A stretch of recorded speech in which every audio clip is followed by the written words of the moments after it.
స్థానిక ఎలక్షన్స్ వచ్చే అవకాశం కనిపిస్తూ ఉందంట. సో దాదాపుగా కన్ఫామ్ అయినట్టుగా కనిపిస్తూ ఉంది.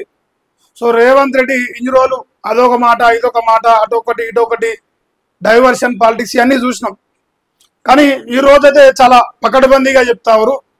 దసరా లోపల లేదంటే ఈ సెప్టెంబర్ అయిపోయే లోపల ఈ 5-6 రోజులలో ఎన్నికలకు సంబంధించి నోటిఫికేషన్ వస్తుంది. స్థానిక ఎలక్షన్ సంబంధించి తెలంగాణ రాష్ట్రంలో ఎవరైతే కాంగ్రెస్ పార్టీ 21 నెలలుగా స్థానిక ఎలక్షన్ పెడతలేదు, ఎప్పుడెప్పుడు ఓట్లు పెడతా, ఎప్పుడు ఓట్లు వేద్దామా, ఏ రకంగా కాంగ్రెస్ పార్టీని స్థానిక ఎన్నికల్లో ఓడగొడదామని 1000 కళ్ళతోని ఎదురు చూస్తా ఉన్న తెలంగాణ రాష్ట్ర ప్రజలందరికీ ఒక శుభవార్త రాబోతా ఉంది.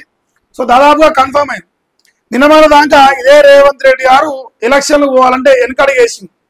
పోవాలా వద్దా, పోతే జరిగే పరిణామాలు ఏంది, పోకపోతే ఉండే పరిణామాలు ఏంది. ఆయన నిన్న ఢిల్లీ పోయి అసలు ఎలక్షన్లు ఇప్పుడు అందరూ రావు, సమయం లేదు, మేము గడువు కోరుతామని చెప్పిండు.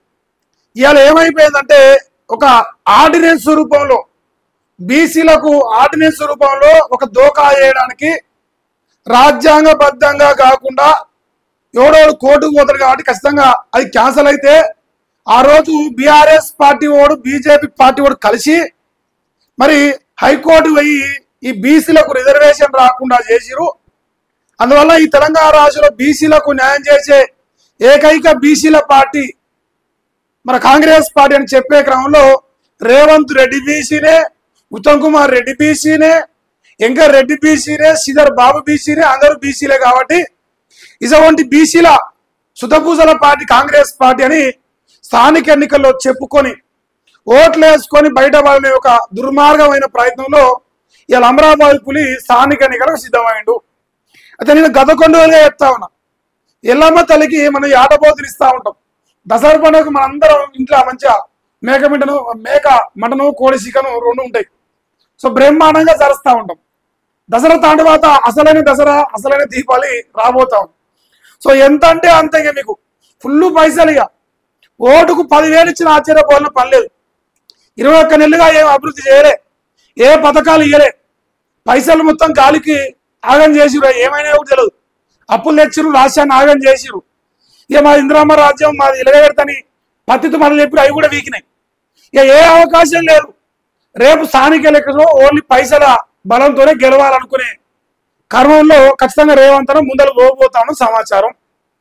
అయితే టైటిల్ ఏంటంటే ఇలా స్థానిక ఎన్నికల నోటిఫికేషన్ అట దసరా పండుగ లోపే అంటాడు మన పులి. వాళ్ళ ఆస్థాన మీడియా రేవంత్ జ్యోతి. రేవంత్ జ్యోతి అంటే రేవంత్ ఇంట్లో ఉన్న పత్రికతో సమానం కాదు. అంటే మన రేవంత్ అన్న ఇంట్లోకి వెళ్ళే వస్తుంది ఆ వార్తలు ఏం రాయాలి, ఎట్లా రాయాలి, రేవంత్ అన్న డైరెక్షన్ చెప్తాడు. ఇంకో ఇది వార్త. సో ఫస్ట్ చదివిన తర్వాత వివరంగా మాట్లాడదాం. స్థానిక పోరులో రిజర్వేషన్ల ఖరారట. అయితే నేటి సాయంత్రానికి సర్కారు నివేదికలు ఇచ్చే అవకాశం ఉంది.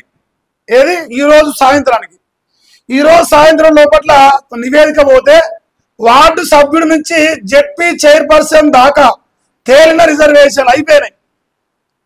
ఏ రకంగా అయిపోయినాయి? 9th షెడ్యూల్లో చేసిరా చేసలే కదా. ఇదే మునగాలు ఢిల్లీకి పోయారు, ఢిల్లీలో కొట్లాట చేస్తామని చెప్పారు. ఆడికి పోయి భజన చేసి వచ్చారు 4-5 రోజులు. ఆ రాహుల్ గాంధీకి కులగాన పేరుతో 21 నెలలుగా రాష్ట్రానికి గాలి కొదిలేసారు. గ్రామ పంచాయతీలు ఇట్లా అంటారుగా తల్లి లేని పిల్లల లెక్క అయిపోయినాయి. గ్రామ పంచాయతీలు మొత్తం సర్పంచులు లేరు, ఎంపీటీసీ లేరు, జడ్పీసీ లేరు, ఎవరు లేరు. గ్రామాలు మొత్తం అడగెక్కినాయి, అభివృద్ధి ఆగమైపోయింది, కేంద్ర ప్రభుత్వ నిధులు రాలే.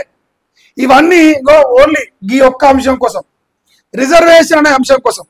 పోనీ మనందరూ సచ్చైనా చెడి ఏమంటారు కదా సామెత.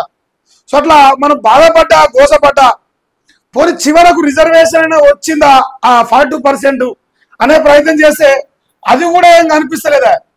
ఇప్పుడు వీళ్ళు తీసుకొచ్చేది ఆర్డినెన్స్ విషయంలో ఎవడో కోర్టుకు పోతాడు, అవసరమైతే రేవంత్ రెడ్డి పైసలు ఇచ్చి పంపిస్తాడు. ఇక అంత బీసీ ద్రోగులు మేము ఒక్కమే సక్కమైన వాళ్ళం, మరి మేమే బీసీల పార్టీ పరంగా రిజర్వేషన్ ఇస్తామని పత్తితో మాట చెప్తారు. సో అది కూడా జరిగే ప్రమాదం కనిపిస్తుంది. ఇక ఇక్కడ అబ్జర్వ్ చేస్తే వాటి ప్రకారం 42% రిజర్వేషన్లు ప్రకటించడం సర్కారు. ఈ 42% ఏ రకంగా 21 నెలలకెళ్ళి ఇదే ఆర్డినెన్స్ ఇస్తే ఎవరు ఆపినరు? ఎవరన్నా ఆపిరా తెలంగాణలో? ఎవరన్నా వద్దన్నారా? అంటే ప్రజల్ని చుతగాలం చేస్తానికి, జనాలు పిచ్చోళ్ళని చేసి, టైం పాస్ చేసి, పరిపాలన గాలికి వదిలేసి, గ్రామాలను ఆగం చేసి, చివరకు చుట్టూ తిప్పొచ్చి మళ్ళీ మొదల కాడికే వచ్చింది లెక్క. చుట్టూ తిప్పిరు, మళ్ళీ లాస్ట్కొచ్చి మొదల కాడికి వచ్చి ఆర్డినెన్స్ అంటారు, 42% రిజర్వేషన్ అంటారు. 9th షెడ్యూల్ రాజ్యాంగ పద్ధతి అంతా ఏం లేదు. ఇంకో విషయం, రేపు ఉద్యోగాలలో మరి ఉంటుందా? ఉద్యోగాలలో లేదు కదా. మిగతా విషయాల్లో కూడా రిజర్వేషన్ అమలు 9th షెడ్యూల్లో చేర్చవలసింది. అది వీకలేకపోయారు. వీళ్ళు తీసుకొచ్చింది ముస్లిం రిజర్వేషన్ అని చెప్పేసి బీజేపీ బైకాట్ చేసింది. ఇక అంత చెప్పుకోలేక ఇప్పుడు ఆర్డినెన్స్ తీసుకొచ్చు. ఇంకో అంతకుముందు ప్రత్యేక జీవో విడుదలట. ఎన్నికలకు వెళ్లాలనుకున్నామని తెలుపుతూ ఎలక్షన్ కమిషన్ కు లేఖ రాసిరట. మీరు అర్థమైంది ఇక్కడ, నేను ఆశామాషే కాదు, ఆల్రెడీ ఎన్నికలకు వెళ్లాలనుకున్నామని తెలుపుతూ ఎలక్షన్ కమిషన్ కు లేఖ రాసింది. ఎవరు? మన రేవంత్ సర్కారు, మన అమరావతి పులి సర్కారు. ఇగో నేను బ్రహ్మాండంగా ఎలుగబెడతా అన్న తెలంగాణను, డైమండ్ల తెలంగాణ చేస్తాను, బంగారు కూడా కాదు. సో అందువల్ల రేపు స్థానిక ఎలక్షన్లు పోతానా. అయితే నిన్నమరదాకా ఎలక్షన్ కమిషన్ వాళ్ళ కార్యాచరణ మొత్తం పూర్తి చేసిరు. రేవంత్ సిగ్నేచర్ పెట్టే ఆలస్యం ఏమంటే ఓట్లు జరిగిపోతాయి. వాళ్ళ వర్క్ మొత్తం కంప్లీట్ చేసుకుని ఇక్కడ ప్రాసెస్ ఏంటంటే, ఇప్పుడు ఎవరైతే సర్పంచులు, ఎంపీటీసీలు, జెడ్పీసీలు రావాలనుకుంటారో మీకు ప్రచారానికి సమయం లేదు. అతి తక్కువ సమయంలో మీకు ప్రచారం అయిపోవాలి. దసరా పండుగ లోపల నోటిఫికేషన్ వస్తుంది. దసరా పండుగ వెళ్ళిన తర్వాత ఓట్లు అయిపోవాలి. ఎవడు గెలిచే అవకాశం లేదు కాంగ్రెస్ పార్టీ. మీరు ఒకవేళ నమ్మితే మీ కర్మ నేనేం చేయలేను. ఇంకో ఇవన్నీ ఉన్నాయి, మన అన్న వీకిస్తాను, ఏది వీకేలే. ఓన్లీ రిజర్వేషన్ అనే ఒక ఆయు పట్టుతో పోవాలనుకుంటున్నాం. దాన్ని కూడా ప్రజలు నమ్ముతలేరు. అది కూడా పెద్దగా ప్రజల్లో మంచి పేరు తీసుకురాలే. ఇగో దసరా లోపే స్థానిక ఎన్నికల షెడ్యూల్ విడుదలకు అవకాశం ఉన్నది. అదేవిధంగా ఎలక్షన్స్ పెడతారు. మరి ఏ ఎలక్షన్స్? ఎంపీటీసీ ముందా, సర్పంచులు ముందా, ఏది ముందో ఇక తెలియలే. సో 42% రిజర్వేషన్ అనేది ఆర్డినెన్స్ తో తీసుకొచ్చి ఇలా వాళ్ళు ఎన్నికలు పోతారు.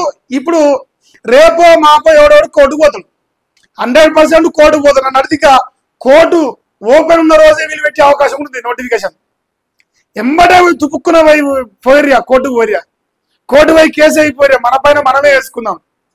జనాలు పిచ్చోళ్ళు ఎట్లా అలరపై మనకు తెలిసినంత ఎవరికి తెలియదు. ఎదురొచ్చిన దేవుల మీద కొట్టేసి రుణమాఫీ ఎగ్గొట్టే చరిత్ర మనది. ఈ తెలంగాణ రాష్ట్రంలో ప్రజల్ని ఎట్లా మోసం చేయాలంటే ఒక పథకం మనకంటే బ్రహ్మాండం ఎవరికి తెలియదు. జనాలు పిచ్చోళ్ళు మోసపోతారు. మనం మోసం చేసినాం, మరొకసారి మోసం చేద్దాం. ఈ స్కీమ్ అమలు కాబోతాం. మీకు ఈ స్కీమ్ లో ఏమన్నా భాగస్వామ్యం కావాలంటే నాకు ఎప్పుడు నేను మనతో మాట్లాడతా. ఇక్కడ ఎక్కడా కూడా బీసీల పైన చిత్తశుద్ధిగా అనిపిస్తలేదు. ఏ రకంగా పిచ్చోళ్ళని చేయాలి, ఏ రకంగా ఓట్లు వేసుకోవాలి అంతేగా అనిపిస్తాను. మరి ప్రజలుగా మీరు ఓటేస్తారా? స్థానిక ఎన్నికల్లో కాంగ్రెస్ పార్టీ నమ్ముతారా? 22 నెలలుగా కాంగ్రెస్ పార్టీ పరిపాలన పైన సాటిస్ఫై ఉన్నారా? మీకు కాంగ్రెస్ పార్టీ 6 గంటలు వచ్చినాయా? ఎందుకు ఇందిరమ్మ రాజ్యంలో ఇంతవరకు డిసెంబర్ 9 తారీఖు రుణమాఫీ కాలే, 15 వేసినాడు రుణమాఫీ కాలే? ఇగో ఇప్పుడు తీసుకుంటే 10,000 వస్తుంది, రేపు తీసుకుంటే 15,000 వస్తుంది.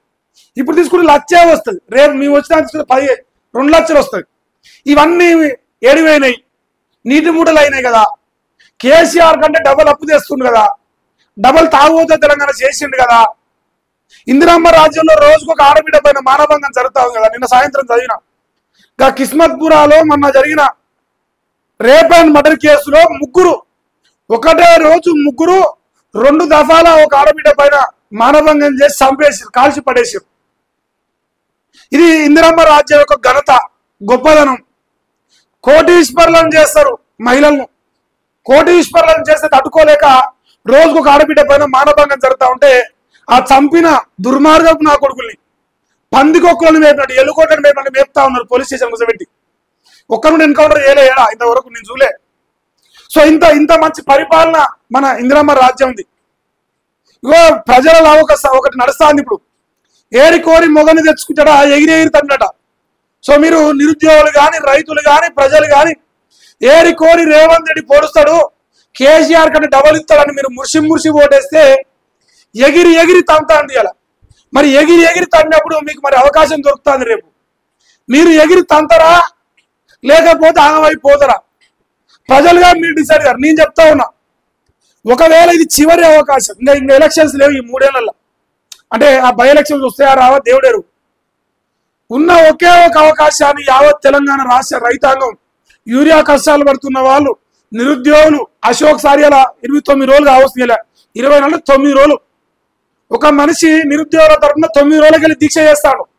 ఏ నీచపు నా కొడుకైతే నిరుద్యోగులందరినీ నమ్మించి కాంగ్రెస్ పార్టీకి ఓటు వేయించిన గ్రాడ్యుయేట్ ఎమ్మెల్సీ చింతపండు మళ్ళీ ఒక బ్రోకర్ నలికుట్ల రగ్గాలను మన రేవంతాల తొలి వెలుగు పెట్టుకున్న ఆ బ్రోకర్ ఈ బ్రోకర్ కలిసి కాంగ్రెస్ పార్టీకి ఓటు వేయించి నడి బజార్లో నిట్ట నిలువున ప్రజలందరినీ మోసం చేసి కోట్లు సంపాదించి కొడుకులు, ఓడేం పార్టీ పెట్టిన ఓడేం నెంబర్ 1 అంటాను.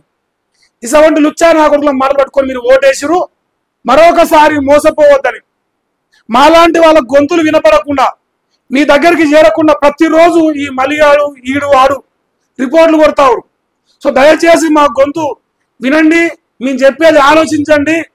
స్థానిక ఎన్నికల్లో కాంగ్రెస్ పార్టీని బరిగీసి కొట్లాడైనా ఏ రకంగా అయితే మొన్న అసెంబ్లీ ఎలక్షన్లో కేసీఆర్ పైన కొట్లాడి చేతగామును ముఖ్యమంత్రి చేసిరో, మరి అదే రకంగా కొట్లాడి కాంగ్రెస్ పార్టీ ఓడగొట్టాలి.